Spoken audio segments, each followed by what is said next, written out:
Magandang tanghali po sa inyo lahat. Ako po si Martin Peñaflor, one of the founders, the president and CEO of the company. I'm also a proud member of Manila JCs for your reference po. And aside from that, just to establish something about myself po, I'm the 2020 Ginebra ako, CNN Filipino of the Year Awardee. And at the same time po, I'm one of the awardees for Esquire and Tatler for 2024, one of the leaders in Asia. So yun po. But enough about me. I'm here to present our pre-election senatorial preferential survey results for 2025 po ito. Ginawa namin ng fieldwork November 6 to 9, 2024. So fresh pa po yung data natin. So before we begin, since we are a proud member of the Marketing Opinion Research Society of the Philippines, better known as MORES. So with MORES, we are the one, together with some of the leading firms, such as the leading public opinion film firms in the Philippines, we established the ethical guidance in terms of conducting online market research. So one of the standards po na ginawa natin is we need to present our survey methodology before presenting the results. So ito po yung nakikita nyo, this is our methodology. This was conducted using what we call the Tangere app. That's our computer-aided personal interviewing tool, or in the survey world, it's called a CAPI. So this is our data gathering tool in general. So it's a built-in application live in the Google Play Store, Apple App Store, Huawei App Gallery, and we have 1 million users nationwide who regularly answers our surveys. So meron po kaming 1 milyong katangere na regular sumasagot ng survey. For this particular survey, our sample size is 2,400 respondents, 1.96% margin of error with a 95% confidence level. Ibig sabihin po nito, kapag inulit namin yung survey, 95 out of 100 times, this is the same. That's the meaning of confidence level. So we use stratified random sampling. Baka sabihin po ng iba, it's online. Convenience sampling lang po siya. Kahit sino pwede sumagot, pwede po siya. But for us, we did stratified random sampling. What we mean by stratified random sampling, in layman's term, quota-based sampling. We made sure that the respondents are in proportion to the Philippine population. Meaning, proportion to the household income, proportion to the age group, and to the regions in the Philippines. So makikita niyo po yung breakdown po. So in terms of the breakdown of the respondents, let's focus on the areas. So this is readable across all regions of the Philippines. Mula po region 1, papuntang BARM. Ibig sabihin po nito, when you say readable in market research and any public opinion polls, meron at least 30 regions. But in terms of our areas, this is the actual breakdown of the voter population in the Philippines. 12% coming from NCR, Metro Manila. 23% when you say HCL, Northern Luzon to Central Luzon. Southern Luzon and Bicol region, 22%. That includes Mimaropa.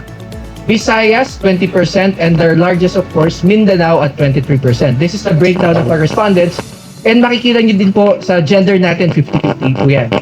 Sa SEC po natin, when you call it socio-economic status or those who declare themselves under a particular household income, 10% na po na Pilipinas talaga classified under Class ABC or those earning above 50K. And 80% of the Philippine population falls under Class D, and 10% ng respondents namin, voter population din po, Class E. So this is the breakdown of our survey respondents. Again, fresh na fresh pa po yung data namin, November 6 to 9 ang aming fieldwork. So yung moment na hinintay po natin, sino po kaya ang lamang? We ask questions in terms of our mobile application. We ask questions on their voter preference. Who among the list, lahat po na nasa list ng pasado sa COMELEC na silisahan po namin. Choose maximum of 12. Alam na po natin, 12 lang po ang maximum na pwedeng iboto. And at the same time, may mga questions din po kami. Ano yung mga attributes ng isang kandidato na gusto niyo po sa kanila? What are the issues that you'd like them to handle among others? Okay, so ito po ang ating overall ranking. Let's focus first on the top 12. But for your kind reference also, what you're seeing here, let's say for Senator Bongo, ano po ibig sabihin ng 3 to 4?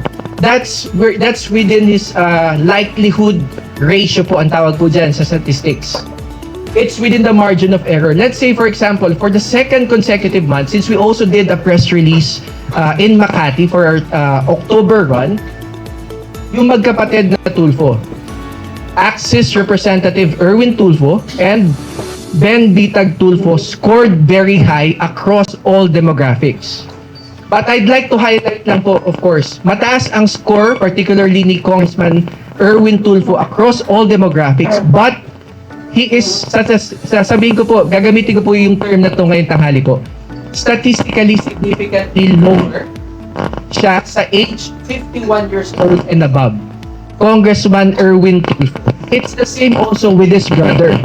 Si Media Executive Ben Bitag Tulfo is also, in terms of his voter preference, it is statistically significantly lower for 51 years old. Makikita po din natin, statistically tied to 3 and 4, Senator Bongo and Senator Tito Soto. I'd like to highlight this afternoon that the survey was conducted after the guesting of our former president sa Senado. This did not capture his guesting in Congress. Pero, as you can see here, there was an uptick in terms of the voter preference of Senator Tito Soto. Senator Bongo. And next page, papakita po yung other. Ulitin ko po, para po sa benefits ng lahat. November 6 to 9 ang ating field work. So this was after the guesting of our former president sa Senado. I'm going to use guesting. But this was before his guesting in Congress. And because of the appearance of our former president, nagkaroon po ng uptick with Senator Bongo, Senator Bato de la Rosa, and those under the Duterte lineup. So yun po yung makikita niyo po ngayon. Looking at the voter preference of Senator Bongo, it's almost 5% ang kanyang increase sa voter preference. This is driven by respondents in the Mindanao area, particularly Davao region and Northern Mindanao area. And of course, Senator Tito Soto, and statistically tied to number 3 and 4 with Senator Bongo with a 49.71% voter preference. And tatlo po yung tied sa 5 to 7.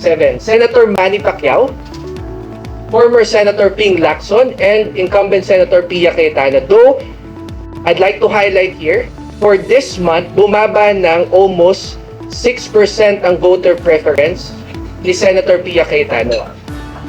Of course, her votes are still driven by voters in Metro Manila.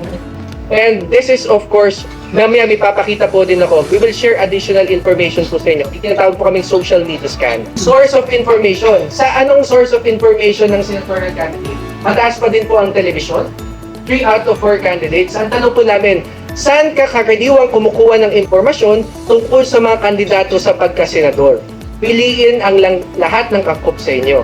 So 3 out of 4 television, 7 out of 10 Filipinos mention Facebook. Radio is statistically tied with YouTube. YouTube is the largest search engine in the world. So yan po yung makikita po natin. Still here. So ito po yung makikita po natin. And TikTok, mostly 1 out of 3 lang siya.